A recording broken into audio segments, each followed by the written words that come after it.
now have to master the letter U. The letter U is known as the mother of the lowercase alphabet.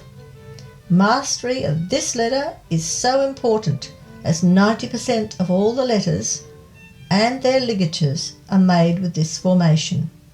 A ligature is an upstroke and it's also a connecting stroke. It connects letters together.